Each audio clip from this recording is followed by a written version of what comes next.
Bendiciones para todos. Agradecemos a Dios la oportunidad, el privilegio, la bendición que tenemos de reunirnos, ¿verdad? Uno pensaría que es el común denominador de todos los creyentes alrededor del mundo, pero no es así. No todos tienen la bendición por circunstancias ajenas muchas veces a su voluntad. No pueden reunirse de la manera que podemos hacerlo y eso es algo que debemos aprovechar y apreciar, porque en el mundo que vivimos, todo tan cambiante, no sabemos hasta cuándo podamos hacerlo de la manera que lo estamos haciendo. Entonces, que no nos quede ese sinsabor de decir, teníamos la oportunidad de congregarnos y no lo hacíamos. Entonces, esa es una realidad.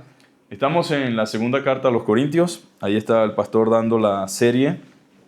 Viene predicando capítulo por capítulo, verso por verso. Y hoy nos corresponde el versículo 7 del capítulo 3 de segunda a los Corintios. Vamos a leer desde el versículo 7 en adelante y dice lo siguiente. Segunda a los Corintios, capítulo 3, verso 7, dice: Y si el ministerio de muerte grabado con letras en piedra fue con gloria, tanto que los hijos de Israel no pudieron fijar la vista en el rostro de Moisés a causa de la gloria de su rostro, la cual había de perecer, ¿cómo no será más bien con gloria el ministerio del Espíritu?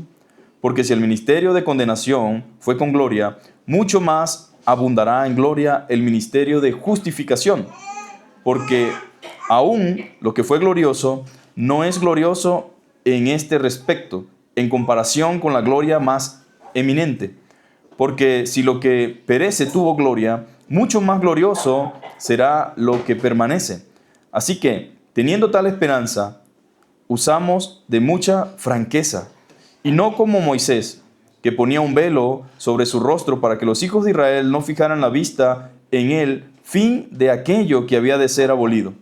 Pero el entendimiento de ellos se embotó, porque hasta el día de hoy, cuando leen el antiguo pacto, les queda el mismo velo, no descubierto, el cual por Cristo es quitado.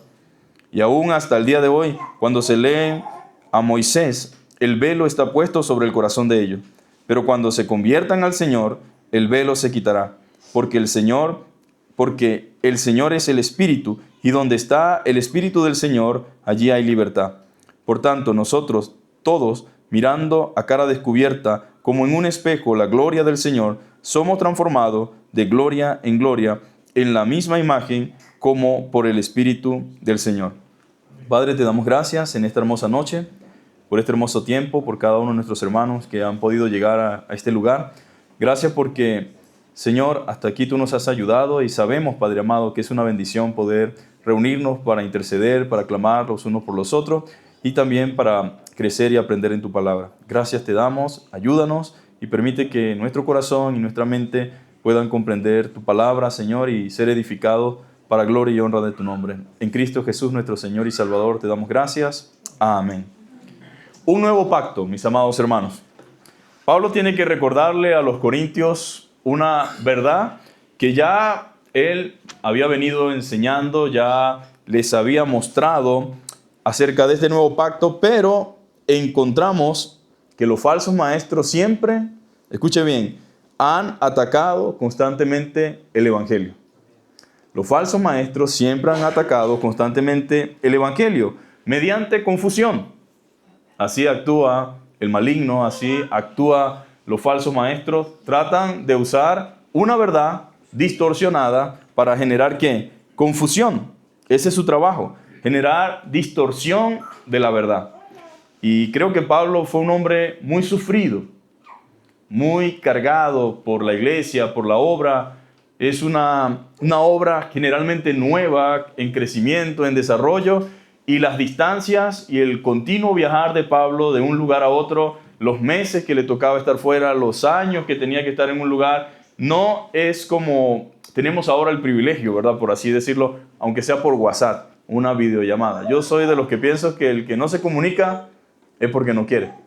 Pero estamos a un clic de distancia, no importa en qué continente estemos, nos podemos comunicar. Y aún así, veo que a veces tenemos falencias, ¿verdad? En el tema de la comunicación. Ahora, imagínense a Pablo sin WhatsApp, sin internet, sin teléfono, sin videollamadas, sin ni siquiera un beeper, ¿cómo es? Algo donde lo pudieran localizar, hay una emergencia, sino que se enteraba después de mucho tiempo de lo que estaba pasando, al enterarse de que había falsos maestros que estaban allí desacreditándolo y aparte de eso tratando de cuestionar el mensaje del Evangelio. ¿Y cuál es el mensaje del Evangelio?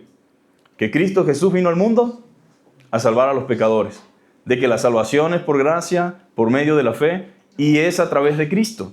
Pero los falsos maestros siempre quieren ir más allá de los límites y comenzar a decir, bueno, no es suficiente eso. Eso suena muy fácil, pero acuérdense de Moisés, acuérdense de la ley. Miren lo que dice la ley y generaban confusión entre el grupo de hermanos. Entonces su tarea como falso maestro es atacar las verdades centrales del Evangelio. Es atacar el hecho de que Cristo es el objeto de nuestra fe y tratar de añadir sobre nuestra fe cosas que de por sí no tuvieron ningún provecho en el pasado, desde una perspectiva de salvación. Sabemos que la ley tiene un propósito, ¿verdad? Fue nuestro ayo para llevarnos a Cristo. Es lo que dice Pablo. La tarea de la ley era mostrar nuestro pecado, manifestar nuestra incapacidad de poder llevar a cabo a plenitud y a cabalidad lo que la ley decía. Ese era el trabajo que tenía la ley. Pero los falsos maestros estaban tratando de poner otra vez a estos hermanos en retroceso, llevándolos al antiguo pacto cuando ha venido un mejor pacto, dice. Se dio por concluido según el libro de Hebreos. Estamos ahora en un nuevo pacto. Pero esa es la tarea de los falsos maestros. Atacar la verdad con la confusión y la distorsión. Y también cuestionaban a Pablo. Pero no solamente a Pablo, sino a cualquiera que se mantenga centrado en el Evangelio. El trabajo del enemigo sigue siendo el mismo en el día de hoy. Es increíble cómo en el día de hoy, en pleno siglo XXI, con todos los avances que tenemos, con la oportunidad que cada creyente tenga una Biblia, con los diccionarios, con todo lo que tenemos como herramienta para el estudio bíblico, todavía hay personas que siguen pensando que hay que ponerle un poquito más. Que no es suficiente con haber creído en Cristo. Necesitamos hacer algunas cositas. Necesitamos algunos caminar de rodillas, ¿verdad? Algunos de vez en cuando pensarán, bueno, necesito hacer una obrita por si a las moscas. No es suficiente una cosa, si no me salvo por una, me salvo por otra. Pero todo esto demuestra, mis amados hermanos, que hay confusión y que no hay un conocimiento pleno de las verdades fundamentales del Evangelio. Entonces, los falsos maestros siempre van a apelar a las obras. Siempre van a apelar a las obras. Y se resisten a la idea de salvación por gracia sin mérito humano. No, eso no me cabe en la cabeza que pueda ser salvo solamente mediante la fe. Y es común escuchar a las personas que no tienen a Cristo decir, yo conozco a fulano, después que hizo esto, después que hizo aquello, después que vivió de esta manera. Así de sencillo, tan fácil, ahora dice que es cristiano ya. No pagó nada de lo que ha hecho. Es que de eso se trata el Evangelio, ¿no? Y esa es la diferencia en el nuevo pacto y el antiguo pacto. En el antiguo pacto era ojo por ojo, diente por diente. Lo que hacías tenía consecuencia. Y en la gracia no es que no hay consecuencia. La paga del pecado dice la Biblia que es muerte. Pero Cristo tomó nuestro lugar. Él pagó por mis culpas. Y yo le decía a un amigo que el Evangelio es como una deuda que tú no puedes pagar. Y que no hay nadie que te preste para pagarla. Y que todo el dinero de todos los ricos de este mundo no pueden pagarla. Pero hay alguien que sí puede pagarla. Pero para yo poder saldar esa deuda, tengo que aceptar a esa persona que quiere pagarla por mí, ¿sí o no? Entonces Cristo paga mi deuda, pero para que Él pueda pagar mi deuda, yo tengo que reconocer que tengo una deuda. Y que no la puedo pagar. Y tengo que reconocer que necesito su ayuda para poder cancelar mi deuda. Y eso es lo que Cristo hace con cada uno de nosotros. Tenemos una deuda, no la podemos pagar, es inmensa, estamos realmente imposibilitados para poder cancelar esa deuda y Él paga por nosotros. En pocas palabras, la salvación es gratis para mí porque alguien más pagó. En este caso es Cristo. Y eso es lo que Pablo estaba tratando de decirle a los hermanos. No vuelvan atrás. No caigan en el error, ni en la mentira, ni en la confusión que los falsos maestros quieren traer. Pablo, mis amados hermanos, demuestra en estos textos que el Evangelio se caracteriza por vidas transformadas. La gloria de este pacto son vidas transformadas. Vidas que son impulsadas por el Salvador mediante su Espíritu Santo y por el amor. Es lo que Pablo trata de mostrarnos. Son vidas que dan frutos, mientras que las obras de la ley traen frustración, fracaso y condenación. La Biblia dice que ningún hombre puede ser justificado por las obras de la ley. Pablo dice eso. Él entendía esto, y todo creyente debe entender que la ley fue dada no para salvarnos, sino para ser un ayo que nos llevaba al verdadero Salvador, y ese Salvador es Cristo. Si leemos nuestros textos de manera clara, dice desde el verso 6, el cual asimismo nos hizo competentes de un nuevo pacto. Lo primero que hay que aclarar es, hay un nuevo pacto, mis amados hermanos. Y es lo que todo el libro de Hebreo también trata de demostrar. Hay un nuevo pacto. Todo lo que antes ustedes vieron, todo lo que antes ustedes escucharon, todo lo que antes existió, era simplemente sombra de lo que había de venir. ¿Y qué era lo que había de venir? Cristo. Él es el cumplimiento. Y ese nuevo pacto, al haber un nuevo pacto, da por anulado el antiguo pacto. Eso es lo que Pablo quiere que los creyentes entiendan. Entonces dice, somos ministros de un nuevo pacto. Verso 6, ¿verdad? No de la letra. La letra en este aspecto se refiere a la ley de Moisés, a la ley que Dios le dio a Moisés. Mas el Espíritu vivifica, o sea, el Evangelio. Y si el ministerio de muerte grabado con letras de piedra fue con gloria, tanto que los hijos de Israel no pudieron fijar la vista en el rostro de Moisés a causa de la gloria de su rostro, la cual había de perecer, ¿cómo no será más bien con gloria el ministerio del Espíritu? Ciertamente sabemos que cuando Moisés subió al monte a buscar las tablas de la ley, cuando bajó, ¿qué había en su rostro? Un resplandor, ¿verdad? Porque aunque Dios no se manifestó plenamente en su gloria, le permitió ver algo. Y ese destello de lo que vio, lo tenía en su rostro resplandeciente. Y cuando bajó, era tan brillante que la gente tenía temor de ver a Moisés a la cara y trataban de no mirarlo. Y él se cubría con un velo. Entonces, Pablo dice, si ese pacto de la ley, ese pacto fue con gloria, ¿cuánto más no lo es ahora este pacto? El nuevo pacto. Porque aquel pacto era ciertamente la ley de Dios, una demostración de que no podíamos cumplir su ley y que esa ley traía como consecuencia la muerte. Ahora, este nuevo pacto trae como consecuencia salvación y vida eterna. Trae esperanza, trae regocijo, el saber que aunque nosotros no podemos en nuestra humanidad cumplir con ciertas cosas, Dios no solamente ha pagado nuestra deuda, sino que ahora también nos ha dado su Espíritu para que podamos vivir conforme a su palabra, conforme a sus demandas. Cosa que no tenían los creyentes de aquel entonces. Y sigue diciendo el apóstol Pablo, porque si el ministerio de condenación, ¿qué hacía la ley? Condenada. Si no haces lo que dice la ley, ¿qué estábamos? No matarás, no hurtarás, no dirás falso testimonio. Y cuando uno describe los 10 mandamientos, hay gente tan osada que se atreve a decir, bueno, yo no he hecho nada de eso. Yo no he matado. Yo no he pecado, yo no he robado, yo no he hecho nada. Ni en la mente he matado a nadie. Muchos de nosotros no hemos matado a un montón de gente no porque no lo hayamos pensado, porque no lo hemos podido hacer o porque pensamos en la consecuencia del hacerlo, ¿verdad? Pero de desearlo y quererlo, yo creería que si somos honestos y sinceros, más de uno ya tiene en su lista negra un gentío, ¿no? Gracias a Dios nos arrepentimos. Y ahora cuando nos provoca decimos, Señor, ten misericordia de mí y de él. Y gracias porque me salvaste y porque me has dado la capacidad de entender que no debo pagar mal por mal. Pero hay muchas cosas que nosotros entendemos que si nos fijamos en lo que la ley dice, estamos perdidos, mis amados hermanos. Y ni hablar de las leyes ceremoniales, ¿no?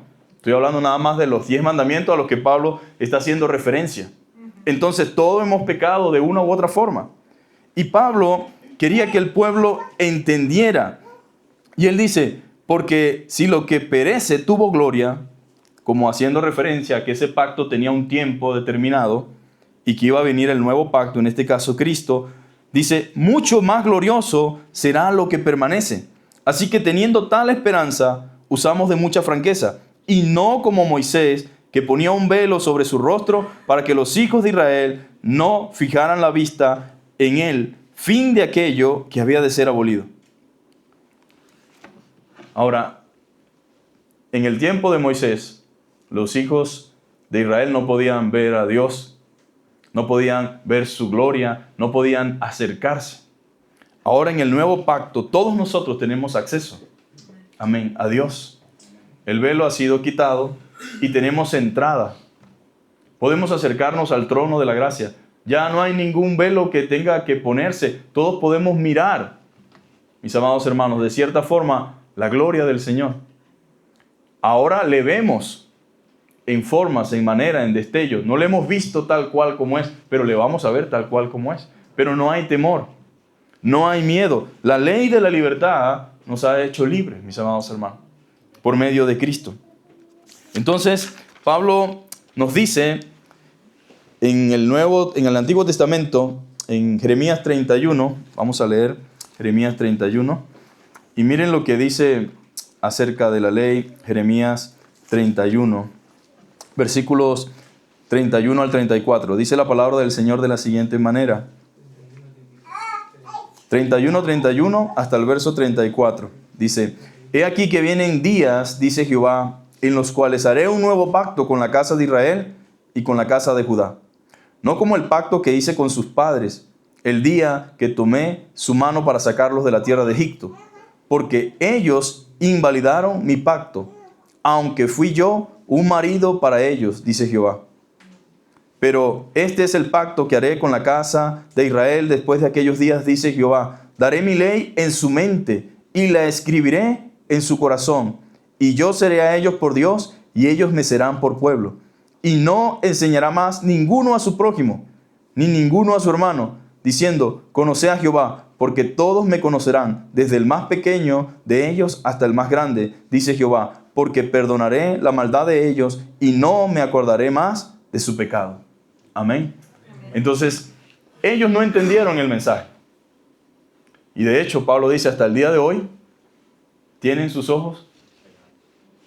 No ven. Su corazón está vedado. No se les ha revelado, no han comprendido lo que los profetas dijeron. Y esto es interesante, amados hermanos, porque es un privilegio y una bendición que nosotros, a pesar de ser gentiles, por así decirlo, ajenos a los pactos, ajenos a tantas cosas que Dios tenía para con su pueblo, la gracia de Dios nos ha alcanzado y nos ha permitido conocerle. Nos ha permitido entenderle. Por eso dice la Biblia, alabes en esto el que se hubiese de alabar. ¿En qué? En conocerme y entenderme que yo soy Jehová. No se alabe el rico en su riqueza, ni el valiente en su valentía. El que se hubiese de alabar, alabes en esto, en entenderme y en conocerme. Es una bendición. Una bendición muy grande que mucha gente de este mundo con sabiduría, con conocimiento y con cosas todavía no han podido comprender. No lo han podido entender. Pero hay alguna razón por la cual no la entiende. ¿Por qué? Por su orgullo, por su pecado, por no reconocer su necesidad de Dios y por no aceptar lo que son realmente. Usted sabe que la palabra más conflictiva dentro del contexto en el que vivimos, ¿cuál es? La palabra pecado. Uno habla de pecadores, ni siquiera tú eres un pecador. Uno dice pecadores y la gente se enfurece. Le cambian de color los ojos, los cachetes, se pone de 1000 colores y ya te empieza a mirar con incomodidad. Y si tiene la oportunidad te lo dice, ustedes se creen mejores que los demás. No nos creemos mejores que nadie. Esa palabra, pecado, hace una gran diferencia, mis amados hermanos. Pero es el principio de poder encontrar entonces el perdón y la libertad. Entonces, Pablo nos muestra que este nuevo pacto es mucho más glorioso. Diciéndole a los hermanos, no crean nada de esas mentiras de los falsos maestros. Nosotros hemos venido hablándoles de parte de Dios acerca de ese nuevo pacto y del efecto que ese nuevo pacto tiene en la vida de los creyentes. Agustín decía, tratamos injustamente el Antiguo Testamento si negamos que procede del mismo Dios justo y bueno. Y tratamos injustamente el Nuevo Testamento si ponemos el Antiguo a su mismo nivel. El uno es un paso hacia la gloria y el otro es la cima de la gloria. Porque aquí mucha gente dice, bueno, pero el Antiguo Testamento, no, sí es palabra de Dios.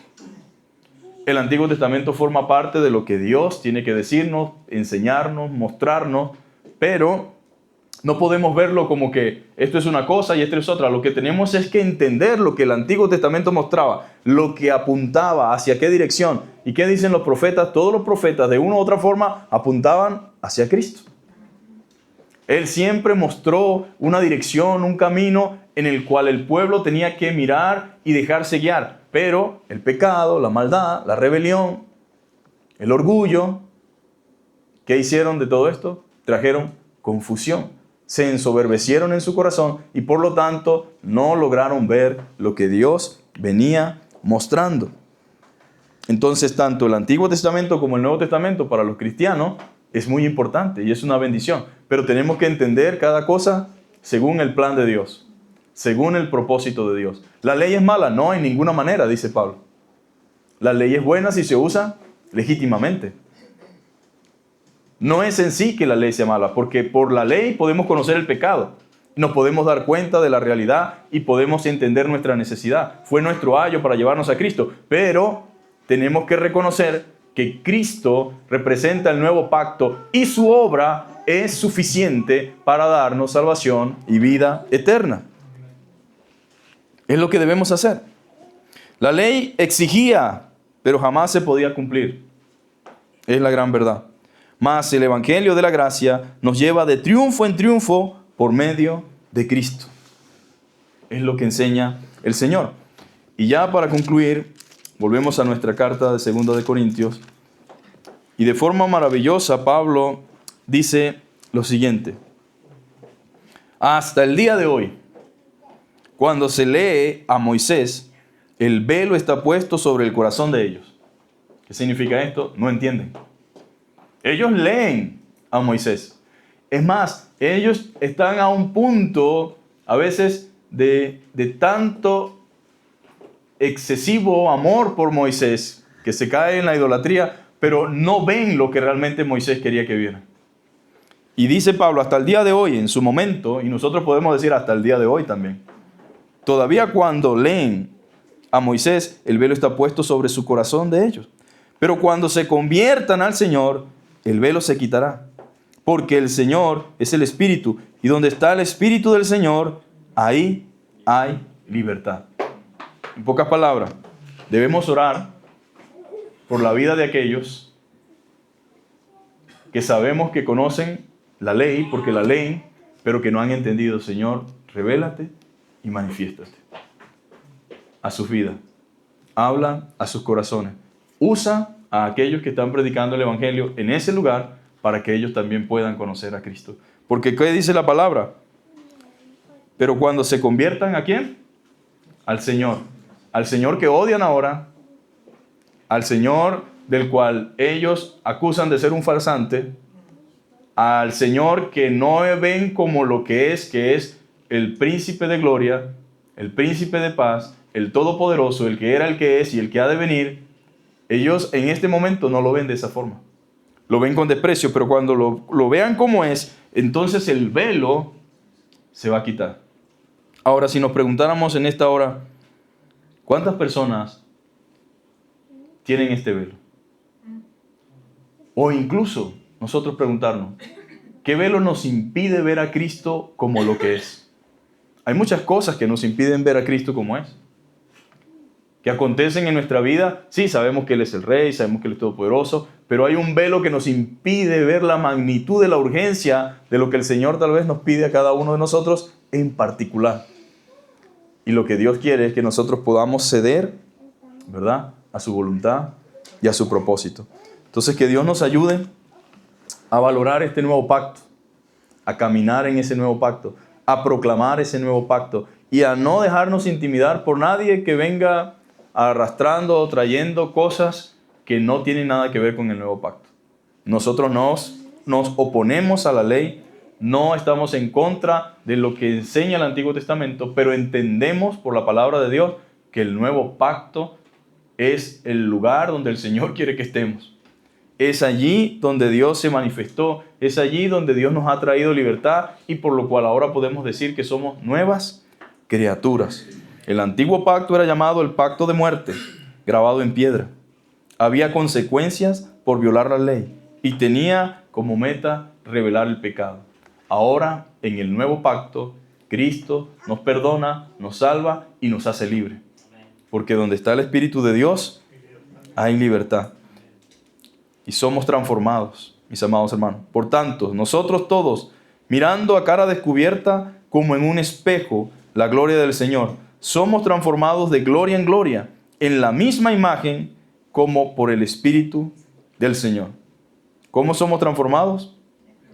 De gloria en gloria. Y es una transformación constante, mis amados hermanos. Ahora, qué privilegio tan grande tenemos, amén. Padre, te damos gracias en esta hermosa hora, por este hermoso tiempo. Gracias por tu misericordia, por tu amor. Gracias porque es tu gracia en nosotros, Señor. Tu misericordia, la que nos ha salvado y nos ha perdonado. Oramos para que tú nos ayudes, Señor, a cada uno en particular, a perseverar en estas verdades, Señor, que siempre han sido la lucha de la iglesia, Señor. Incluso desde tiempos de inicio, de arranque de la iglesia, Señor, los ataques han sido constantes y a pesar de que hemos pasado tantos años, los ataques siguen siendo los mismos. Que quitemos la mirada del verdadero lugar que es Cristo Jesús, Señor. Pedimos que nos ayudes y que ayudes también a aquellos, Señor, que conocemos que tienen un velo, que están cegados, Padre amado, y que no han podido ver la riqueza, Señor, de la gloria del Evangelio, Señor. En el nombre de Jesús te damos gracias, gloria y honra. Amén.